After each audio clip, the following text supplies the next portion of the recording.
नमस्कार दोस्तों, मैं नेहा गुप्ता आप सभी का स्वागत करती हूँ अपने YouTube चैनल स्टडीमेट नेहा पर। तो दोस्तों, आज हम भारतीय राज्य व्यवस्था की क्लास 13 डिस्कस करेंगे।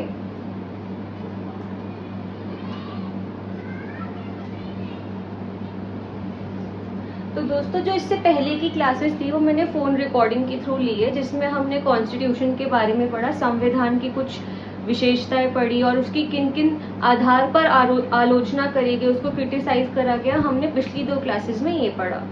तो जो आज की क्लास है, जो कि है क्लास 13, उसमें हम भारत के संविधान की प्रस्तावना के बारे में बात करेंगे।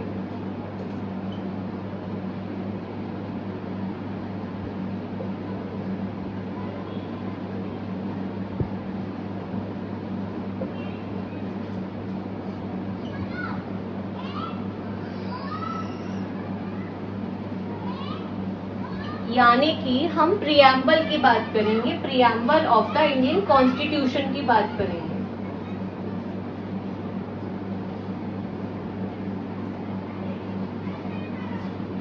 देखो, जब आप भारतीय राज्य व्यवस्था या इंडियन पॉलिटी की बात करते हो तो आप बेसिकली इंडिया के पॉलिटिकल स्ट्रक्चर की बात करते हो, नाम से ही पता चलता है। तो पॉलिटिकल स्ट्रक्चर में क्या है? गवर्नमेंट है, रूल्स, रेगुलेशंस, लॉज, ये सब कुछ है। पर जब हमने इंडियन पॉलिटी या फिर भारतीय राज्य व्यवस्था की क्लासेस शुरू करी थी तो उसमें हमने यही पढ़ा था कि जो हमारा कॉन्स्टिट्यूशन है, जो हमारा संविधान है, वो सुप्रीम लॉ है, वो सर्वोच्च कानून है और सब कुछ उसी के बेसिस पर आगे बना हुआ है। तो हमने पिछली क्लासेस में कुछ एक्ट्स की बात करी, अधिनियमों की बात करी, जिसने हमारा संविधान बनने में मदद करी। उसके बाद हमने संविधान के बारे में पढ़ा कि वो किस हिसाब से बनाया गया। हमने संविधान सभा की बात करी, हमने उसकी विशेषताओं की बात करी, लाइक उसके फीचर्स या एडवांटेजेस की बात करी। उसके बाद जो हमने अगली वीडियो बनाई वो हमने आलोचना की बात करी कि वो किन किन बेसिस पर क्रिटिसाइज करा गया। अब हम धीरे धीरे बढ़ते जा रहे हैं, तो अब हम डिटेल में भी पढ़ेंगे। तो जब हम अब कॉन्स्टिट्यूशन पे खुद को शिफ्ट करते हैं पूरी तरीके से, तो हम एक स्टार्टिंग से शुरू करेंगे। आप कोई भी किताब पढ़ते हैं, बुक पढ़ते हैं, तो उसमें सबसे पहले आपको क्या मिलता है? एक इंट्रोडक्शन मिलता है ना।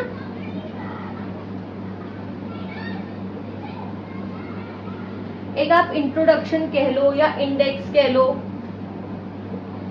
जैसे विषय सूची होती है ना एक सबसे स्टार्टिंग में।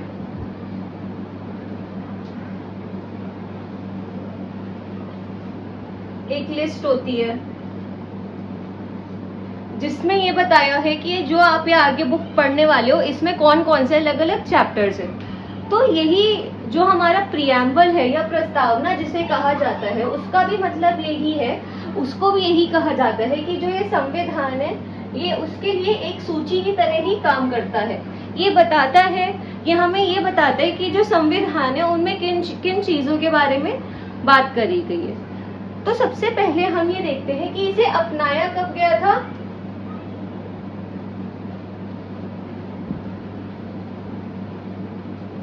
26 नवंबर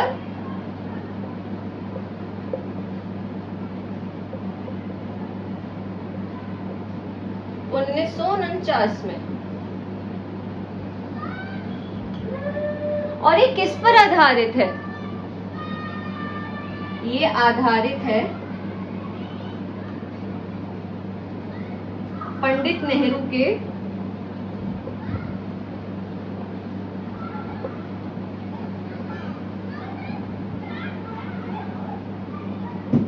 उद्देश्य प्रस्ताव पे।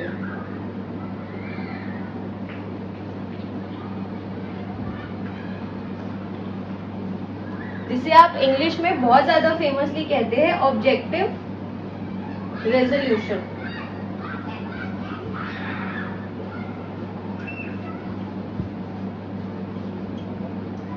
तो दोस्तों, अभी तक हमने ये देखा मोटा मोटा, एक सिंपल शब्दों में आप ये कह सकते हैं कि जो भारत का जो कॉन्स्टिट्यूशन है, संविधान है, एंड जो उसका प्रियम्बल है, जिसे हम हिंदी में प्रस्तावना कहते हैं, वो सिंपली एक उसके लिए इंट्रोडक्शन का काम करता है।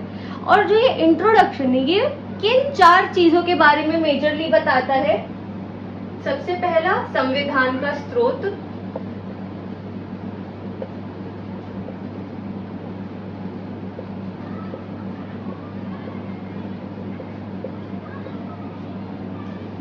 उसके बाद ये बताया गया है कि ये किस तिथि को अपनाया गया था, कौन सी डेट को अपनाया गया था।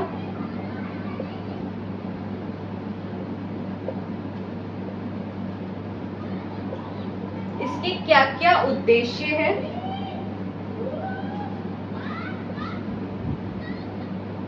ऐसे क्या एम्स है जो ये पूरा करना चाहता है। और चौथी चीज जो ये बताता है कि भारत का जो राज्य है उसकी प्रकृति क्या है, भारतीय राज्य की प्रकृति। तो यही है कि जो प्रस्तावना है ये एक तरीके से संक्षेप परिचय है किस चीज का, भारत के संविधान का। उसके बाद हमने देखा कि जो ये 4 बिंदु ऐसी है जिसके बारे में जो ये प्रस्तावना है ये हमें बताती है। सबसे पहला क्या है कि संविधान का स्रोत कौन सा है, दूसरा ये बताती है कि इसको किस तिथि को अपनाया गया था, तीसरा ये बताती है कि ऐसी क्या उद्देश्य है, क्या चीजें हैं जो ये पूरा करना चाहती है, और चौथा ये बताती है कि जो भारत का राज्य है उसकी क्या प्रकृति, मतलब जैसे जो इंडिया है वो एक डेमोक्रेसी, एक वो लोकतांत्रिक देश है, तो वो ये बताती है। अब इसके आगे हम कुछ कुछ ऐसे शब्दों के ऊपर नजर डालते हैं जो कि प्रस्तावना के रूप से, मतलब जब हम उससे आगे समझे तो उस नजरिए से वो काफी महत्वपूर्ण है। तो आइए अब हम उन्हें डिस्कस करते हैं। तो दोस्तों अब हम एक शब्दावली के बारे में बात करेंगे, एक हम कुछ इंपॉर्टेंट वर्ड्स डिस्कस करेंगे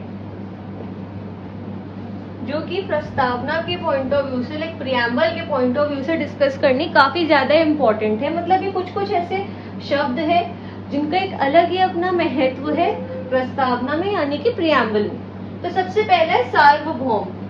सार्वभौम का मतलब क्या हो गया कि भारत एक स्वतंत्र देश है। दूसरा समाजवादी, आप सभी को पता है इंडिया एक मिक्स्ड इकोनॉमी है, राइट।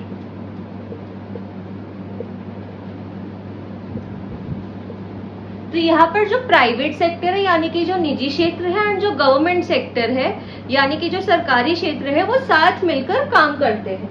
तीसरा ये है धर्मनिरपेक्ष। जो भारत है वो सभी को बढ़ावा देता है, किसी के साथ भी किसी भी आधार पर वो कोई भी मतलब डिस्क्रिमिनेशन नहीं करता, वो किसी भी एक धर्म को नहीं अपनाया हुआ भारत ने, वो सभी धर्मों को एक उपयुक्त स्थान देता है। मतलब सारे ही जो धर्म है, रिलीजन है, वो यहाँ पर इम्पोर्टेंट है। चौथा ये है लोकतांत्रिक। लोक का मतलब जो यहाँ पर रह रहे लोग हैं। तो जो इंडिया है वो एक, हमें पता है डेमोक्रेसी है, वो एक लोकतांत्रिक देश है। मतलब जो यहाँ के लोग हैं वो सर्वप्रथम है, वो काफी ज्यादा पावरफुल है, जो भी निर्णय होते हैं वो उनके आधार पे ही होते हैं। पांचवा हम पढ़ते हैं गणतंत्र। गणतंत्र का मतलब क्या होता है कि यहाँ पर एक जो प्रधान है जो देश का वो चुना जाता है। हमें पता है ना यहाँ का जो इंडिया है उसके पास उसका अपना एक राष्ट्रपति है जिसको चुना जाता है। उसके बाद हम देखते हैं न्याय, जस्टिस, इंग्लिश में होता है सोशल, इकोनॉमिक एंड पॉलिटिकल। मतलब इंडिया में जो भी लोग रह रहे हैं वो social, economic and political justice उन सबको मिलेगा ही मिलेगा। सोशल मतलब जो समाज में जितनी भी हमारी जो प्रक्रियाएं हो रही है उसमें किसी भी को भी पीछे नहीं छोड़ा जाएगा। इकोनॉमिक कोई कामकाज का मामला है या फिर पॉलिटिकल, तो ये सब चीजों में सभी को इक्वली ट्रीट करा जाएगा। उसके बाद है स्वतंत्रता। स्वतंत्रता किस चीज की? जो मैं बोलना चाहती हूँ मुझे उस चीज की स्वतंत्रता है, जो धर्म मैं अपनाना चाहती हूँ मुझे उस चीज की स्वतंत्रता है, जो मेरा विश्वास है मुझे उसकी स्वतंत्रता है। तो स्वतंत्रता मतलब freedom of speech, expression, belief, religion. English में हम ये बोलते हैं ना, मैं मतलब आपके लिए कीवर्ड्स लिख रही हूँ जिससे आपको अगर कोई भी भूल चूको तो आपको ये पढ़कर याद आ जाए। उसके बाद हम क्या देखते हैं? समानता। समानता मतलब इक्वालिटी। इक्वालिटी भी कैसी होती है? ये 3 तरीके की होती है, सोशल, इकोनॉमिक एंड पॉलिटिकल, कि इन तीनों चीजों में किसी को भी अलग ट्रीट नहीं करा जाएगा। एंड लास्ट क्या हो गया, बंधुत्व। बंधुत्व को इंग्लिश में क्या कहते हैं, फ्रेटर्निटी। फ्रेटर्निटी का मतलब क्या होता है, जो भारत में लोग रह रहे हैं उनमें आपस में भाईचारा बना रहे।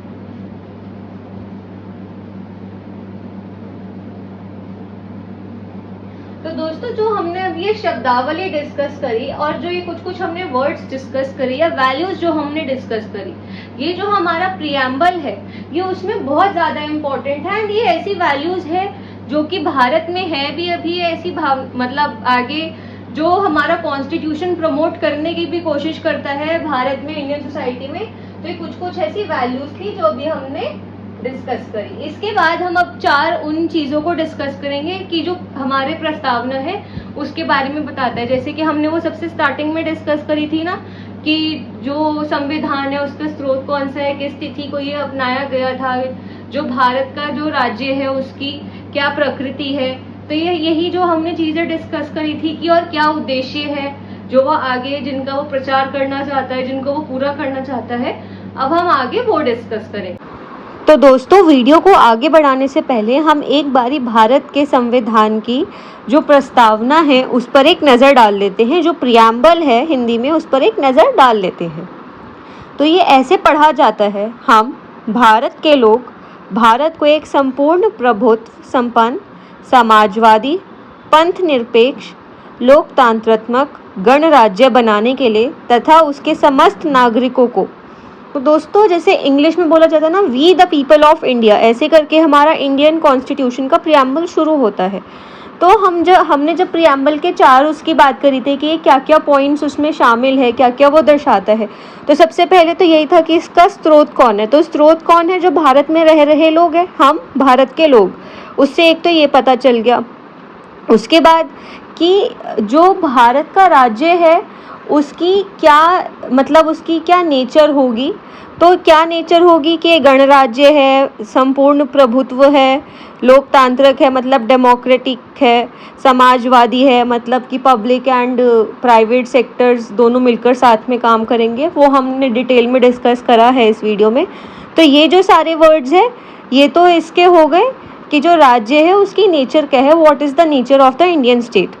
अब ये कह रहा है कि जो यहाँ के रह रहे लोग हैं, समस्त नागरिक हैं, उनके लिए वो आगे क्या क्या उद्देश्य उन्होंने सेट करे हुए हैं कि क्या क्या एम्स है जो वो उनको प्रोवाइड करना चाहते हैं। सामाजिक आर्थिक और राजनीतिक न्याय, social political and economic justice, विचार अभिव्यक्ति विश्वास धर्म और उपासना की स्वतंत्रता, freedom of speech expression belief religion, ये सब की स्वतंत्रता, प्रतिष्ठा और अवसर की समता प्राप्त करने के लिए तथा उन सब में व्यक्ति की गरिमा और राष्ट्र की एकता और अखंडता सुनिश्चित करने वाली बंधुता बढ़ाने के लिए। समता मतलब इक्वालिटी ऑफ अपॉर्चुनिटी, ये सब हम प्रोवाइड करना चाहते हैं। एंड मोर ओवर हम ह्यूमन डिग्निटी को भी सपोर्ट करते हैं, गरिमा को, व्यक्ति की गरिमा को वो सपोर्ट करते हैं। एंड ये चाहते हैं कि जो इंडिया है वो एक बन के रहे, यहाँ पर एकता और अखंडता रहे, इंटीग्रिटी रहे। और ये सब कैसे पॉसिबल हो पाएगा, जब लोगों के बीच में भाईचारा होगा। दृढ़ संकल्प होकर अपनी इस संविधान सभा में आज जो कॉन्स्टिट्यूएंट असेंबली है उसमें आज किस तारीख को ये अपनाया गया, 26 नवंबर 1949 को एतद द्वारा इस संविधान को अंगीकृत अधिनियमित और आत्मार्पित करते हैं। तो दोस्तों जैसे हम बोलते हैं समर्पण मतलब किसी को कुछ देना, आत्मार्पित का मतलब क्या होता है कि हम लोग खुद ही अपने लिए ये कॉन्स्टिट्यूशन बना रहे हैं, ये प्रियम्बल बना रहे हैं। सबसे स्टार्टिंग में यही था ना, हम भारत के लोग, तो हम भारत के लोग हम सब खुद को ही अपने कॉन्स्टिट्यूशन दे रहे हैं और हमारे ऊपर किसी और का राज नहीं होगा सिवाय खुद के। तो दोस्तों यही है भारत के संविधान की उद्देशिका या फिर preamble of the Indian constitution. अब आगे हम वीडियो को कंटिन्यू करते हैं। तो दोस्तों अब हम उन 4 चीजों को डिस्कस करेंगे जो कि प्रस्तावना हमें बताती है। तो सबसे पहला क्या बताती है कि स्रोत क्या है। तो स्रोत मतलब कि जो आपकी पावर है वो कहाँ से है आ रही है। तो इंडिया में जो यहाँ के लोग हैं, वो यहाँ के जो संविधान है वो उसका स्रोत है। जो भी शक्ति उसके पास है वो असल में उसके पास नहीं, यहाँ के लोगों के पास है।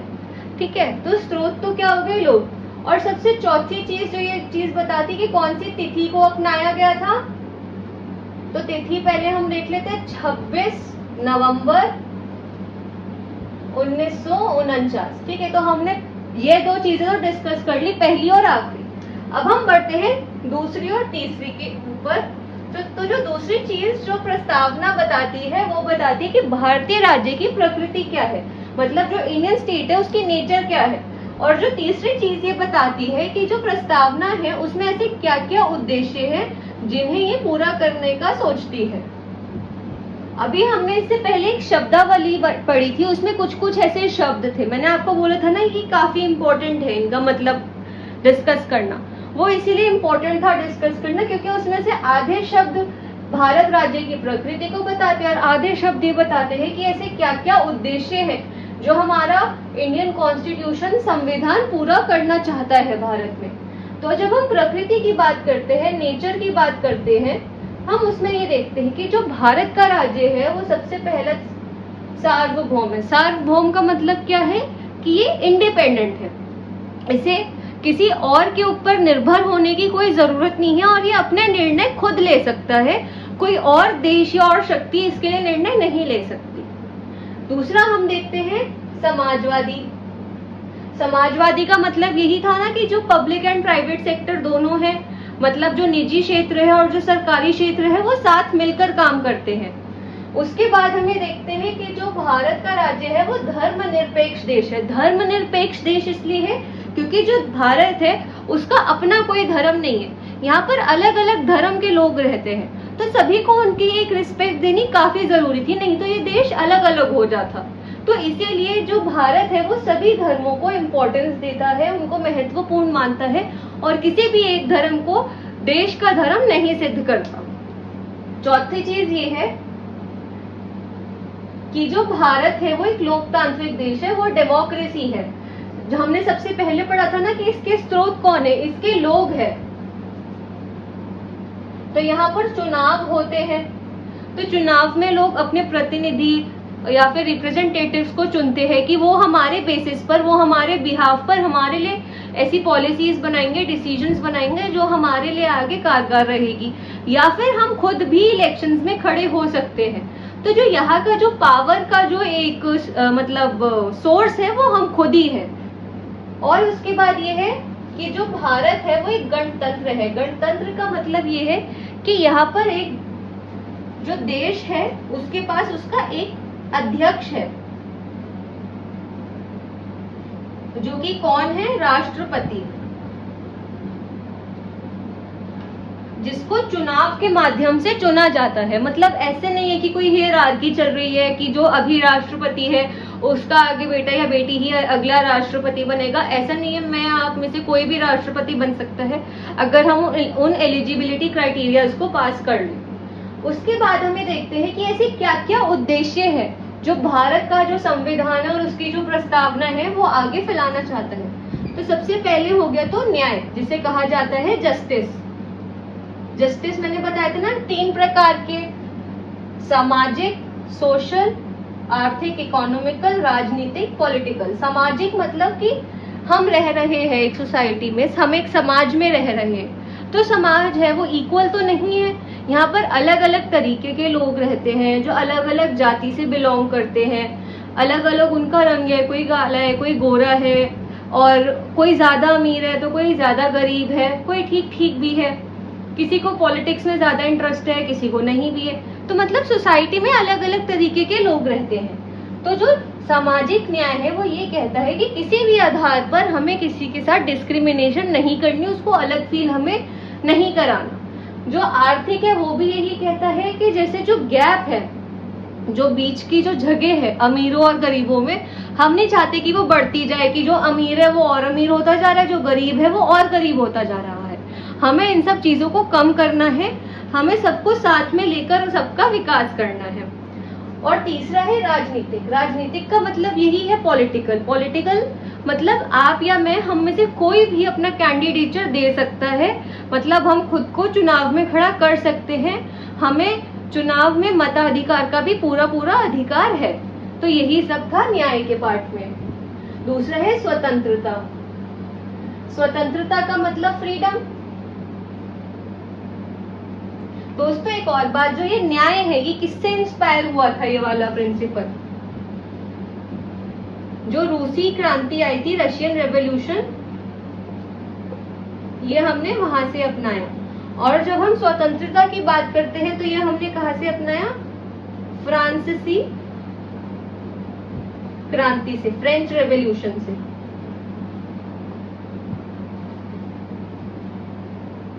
स्वतंत्रता हमने पहले भी पढ़ी थी, freedom of expression, speech, religion, belief, कि मैं जो करना चाहती हूँ मैं अपने हिसाब से कर रही हूँ, मेरे ऊपर किसी भी तरीके का कोई दबाव नहीं बनाया जाएगा। पर हाँ, ये जरूरी होता है कि हमारी फ्रीडम किसी और की फ्रीडम को, स्वतंत्रता को कर्टेल ना करे, खराब ना करे, कि मेरी वजह से कोई और किसी चीज को भुगत रहा है। तो ऐसे नहीं हो सकता, हमें सब कुछ एक लिमिट में ही करना चाहिए। उसके बाद क्या हो गया? समानता। समानता मतलब इक्वालिटी। ये आर्टिकल 14 to 18 में मेंशन है संविधान के, कॉन्स्टिट्यूशन के। और ये भी कितनी 3 समानताओं के बारे में बात करता है, सामाजिक, आर्थिक और राजनीतिक। और चौथा हो गया बंधुत्व, मतलब कि भाईचारा, कि सब एक दूसरे को अपना ही माने, कि हम सब भारतीय हैं, हम सब एक ही देश से बिलोंग करते हैं। एंड अगर ये भाईचारे की फीलिंग नहीं होगी तो इंडिया एक साथ बंध के रह ही नहीं सकता। इसीलिए ये कुछ कुछ ऐसी वैल्यूज है, उद्देश्य है, जो हमारे संविधान आगे बढ़ाना चाहता है, जिसको वो आगे बढ़ावा देना चाहता है। तो दोस्तों यही थी आज की हमारी क्लास 13, जिसमें मैंने आपको प्रस्तावना का एक इंट्रोडक्शन दिया कि उसका क्या मतलब होते हैं, कि वो एक संक्षेप परिचय है किस चीज का? संविधान का। उसके बाद हमने देखा कि ऐसी 4 बिंदु होती है जो प्रस्तावना दर्शाती है। सबसे पहली क्या होती है कि संविधान का स्रोत क्या है। दूसरा था कि जो भारतीय राज्य है उसकी प्रकृति क्या है। तीसरी वो क्या चीज दर्शाती है कि ऐसे क्या उद्देश्य है। और चौथा ये बताती कि किस तिथि को ये अपनाया गया था।